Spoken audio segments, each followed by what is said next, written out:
Do we have the players, the images of the players over the weekend who refused to kneel? You got the Miami Heat guy, or as Barack Obama calls them, the Miami Heats. That guy stood up, and his teammates, I think James Huskers, sent us that image. There he is. See, they got their arms around his legs there. And there so it wasn't just the other guy. What was his first name? You're talking about Jonathan Isaac? Yeah, Jonathan Isaac. Okay, yes. It wasn't just him. It was also this guy. Yeah. Oh, cool. And he's got family members that are in the serve military. in the military, and so. And look, it looks as if his teammates are supporting him by holding onto his legs like that. I would prefer they didn't touch me at all. Yeah. But I mean, at least it's a sign of unity, right? Right. Mm-hmm. Huh. How about that? Now the NHL has avoided kneeling for the most part, but then this fabulous thing happened over the weekend, and you knew it was inevitable. There we go. So that is a player for the Minnesota Wild, Matthew Dumba. Dumba? How appropriate. D-U-M-B-A. Mm-hmm. Okay. So he shows up.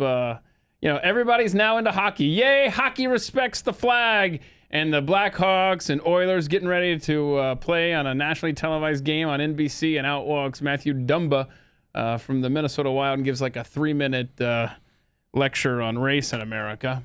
Oh, jeez. Did he now? Oh, it was bothersome.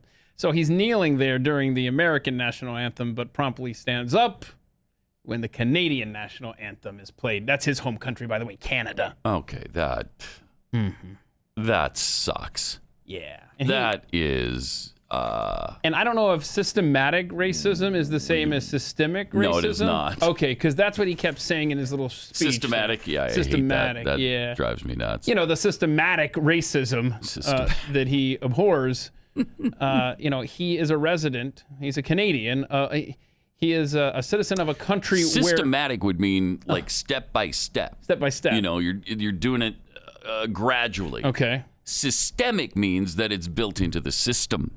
Right, like a system that elects a white prime minister that wears blackface on multiple occasions. Yeah, like that. And so like that. But you're going to stand for that national anthem there, Matthew Dumba?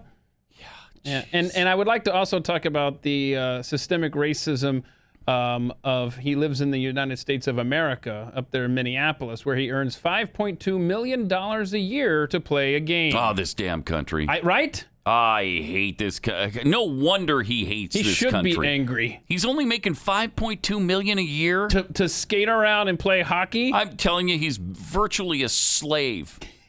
He's virtually a slave of the NHL. Right? That is pathetic. And then he shows up to work nonetheless. Wow. Works his ass off every day. He's a hero. Yeah. He's a freaking hero. For a measly $5.2 million every single year. Thank you for being such a hero. Brave, right? Brave, courageous. I would have to say yes. Oh, and then, so he has some. What's his comment there after he stood for the American or the Canadian national anthem and not for the? He said, "To be honest, I kind of froze up.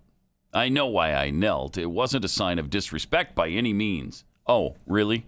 It was to shed light on the people who have lived through the injustice and oppression, especially in my home state of Minnesota. That's why I did it. I think my biggest regret is not doing it for the Canadian national anthem as well, because there's a lot of light that needs to be shed on what's happening in Canada and the oppression First Nations people have felt for hundreds of years." Yeah, First Nations people. I was disappointed looking back on it because, like I said, I knew the reasons why I knelt. Just in the moment, it happened like that. Oh. So then he shows up at his game last night, and what does he do? He doesn't kneel again for his Canadian national anthem. He doesn't kneel at all. He didn't kneel for any? No. Instead, he just held up the Black Power fist for both national anthems.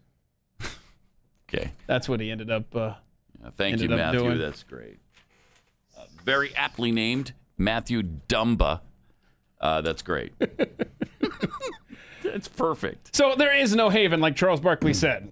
There's no place where we can just go and just chill out and enjoy sports. No. Not this year. And I won't rest until Matthew Dumba is making $10 million a year.